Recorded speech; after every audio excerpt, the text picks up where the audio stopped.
Hey y'all, hope the summer's been treating you well and not burning you alive too badly. Now, y'all already know what it is. My subscriber special is just around the corner and I want a time crunch to get it out sooner rather than later. But I still have some pretty fun goodies to show you, so let's not waste any time and jump right into them. Here's the latest batch of notable tracks and singles from August 2023.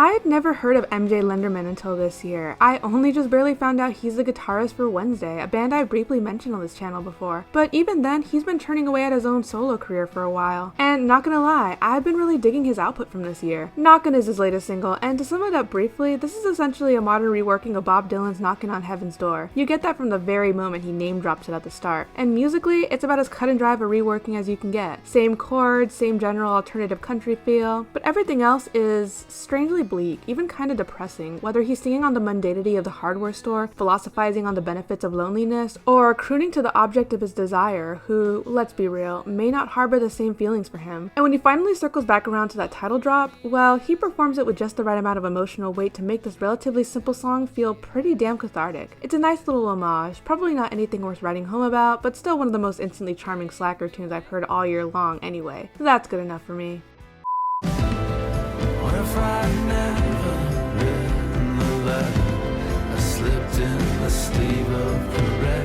I've been a pretty decent fan of The National for, probably about a decade now, and while I did enjoy their latest album more than some of the other critics out there, I will admit that there was a general lack of the ambition and emotional reverberations that I've come to know and love from the band. Nonetheless, they released 2 new singles this month, and Space Invader in particular absolutely rejuvenated my intrigue in the band's work. Using the metaphor of the titular Space Invader, it is a song that tangles together feelings of wistful nostalgia with painful regret, spinning around the various what-ifs that often plague our minds from time to time. The small moments in our lives stack atop each other like grains of sand, building to where it now stands at this very moment. Imagine if things had gone differently though. And the song itself also builds. As the first half of the song dwells in the soft contemplation for which we've known the band, the second half blooms to this extensive, flurried rush of guitars, strings, and percussion, while Berninger gruffly mumbles beneath it all. It's very, very cool. I'm not saying I wouldn't have expected The National to release what's eventually become one of my very favorite tracks of the year, but, well, here we are. This is astounding.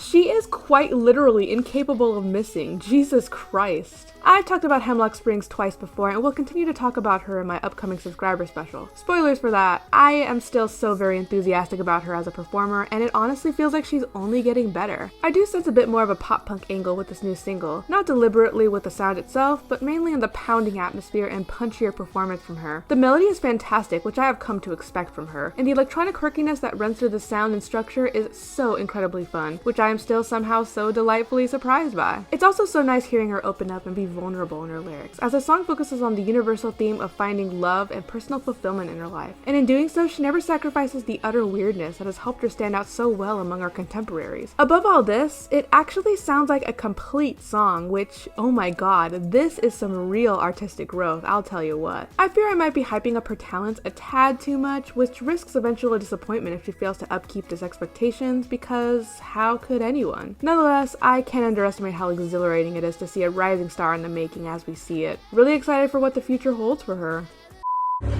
Madness manifests, kneeling on my chest. Now, here's an artist I've yet to mention in this series, yet for whom I am also very excited. Anjimile's music is very distinct to them. They lie more on the fringes of avant-garde folk, but often incorporate rustic, primal influences to their sound, even lying in the neoclassical or medieval stylings from time to time. Animal is something special though. Written during 2020 as a direct response to the murder of George Floyd and the ever-rampant police brutality in general, you can absolutely feel the anger seething out of this one. The chords are deep and heady, and these lyrics are confrontational as all hell. They occasionally step into moments of traditional melodically driven folk before the darkness rises up again and the searing poetry takes over. Most importantly, the song shuts down the idea of seeing eye to eye with perpetrators of such violence. Racist cops don't deserve civilized debate, especially not when they've already settled on the inhumanity of people of color. On the contrary, well, if they view them as an animal, by God, they will be an animal. It's a deceptively intense song. A tad short for what it is, but considering the specificity of its inspiration, it's quite the effective snapshot of the time with a bite that definitely lingers. Can't wait for the album, King.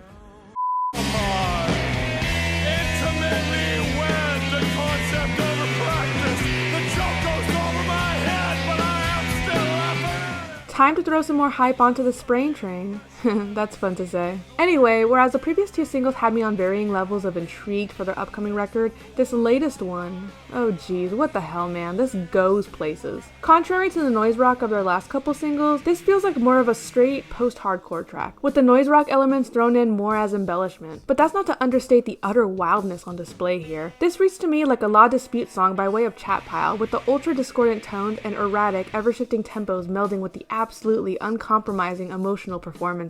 Needless to say, it's a hell of a ride, and it all comes to a head at the final verse, with the speaker painting this twisted scenario of a studio audience laughing at the grand exhibition of their life's mistakes, in some morbid, uncomfortable display of self-deprecation. It's goddamn chaotic, man. Gotta be honest, I really don't know what to expect with this album, and I'm half convinced I'll end up hating it. But you know, that just means I'll be pleasantly surprised if I don't end up hating it, so there's that. In any case, I'm still keeping an open mind. It sure looks like this one's gonna need it.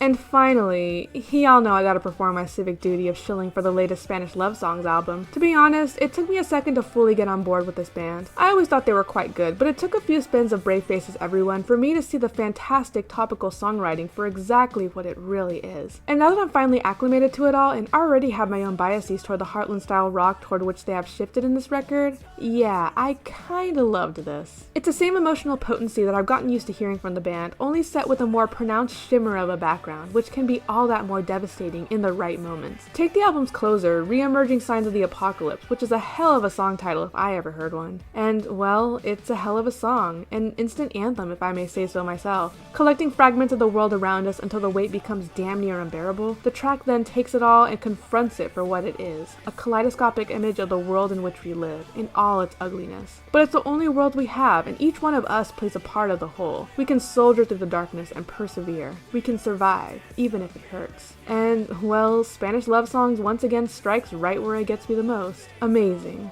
Great work. And naturally, that is where I will end things. Keep your eyes peeled for my subscriber special, it's gonna be a great time. Until then, take care, don't ask me about the Zach Bryan album, and I'll see you next time.